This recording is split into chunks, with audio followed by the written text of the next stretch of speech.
Fun, fun, fun! Today we turn zucchini into mini pizzas. Not only are they yummy, but my kids love them, and most importantly, they are a lower carb pizza bite without having to make a special crust.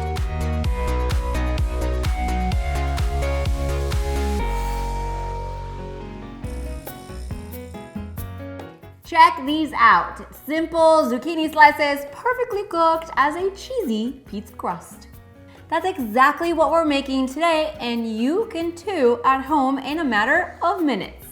I have my oven preheating in the broil setting, and I'm going to line a pan with parchment paper. I have a zucchini here that I've washed, and I'm simply going to slice. You want your slice to be about 1/3 of an inch thick, thin enough that you can bite through it, and yet thick enough that it provides a sturdy base for our pizza toppings. Let's place these zucchini slices directly onto a lined baking sheet. Now I simply spread marinara or pizza sauce over the top of each slice. Top it with grated mozzarella cheese, making sure the entire slice is covered, then pepperoni and black olives. Of course, you can add your favorite toppings too. That's the beauty of pizza. Anything goes.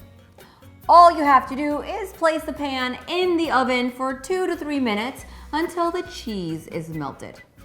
And just like that, our pizza rounds are done. Super simple, right? I usually serve these with a side salad or even some fruit and turn it into a quick and simple dinner. And you can prep this entire recipe, wrap the sheet pan with plastic wrap, and then when you're ready, you throw it in the oven and they're done. They hold up perfectly well. Let's give one of these a try. Who knew that low-carb pizza was this tasty and I didn't have to make a special crust? This recipe with the baking directions, of course, is linked right below this video. So what do you think? Are these low-carb pizza bites in your near future? Well, what I think is that you've got to subscribe to this YouTube channel because A, it's free, and B, we're gonna have a great time making more easy recipes together. So click that subscribe button right below this video and let's get this party started. So good. Do I have cheese on my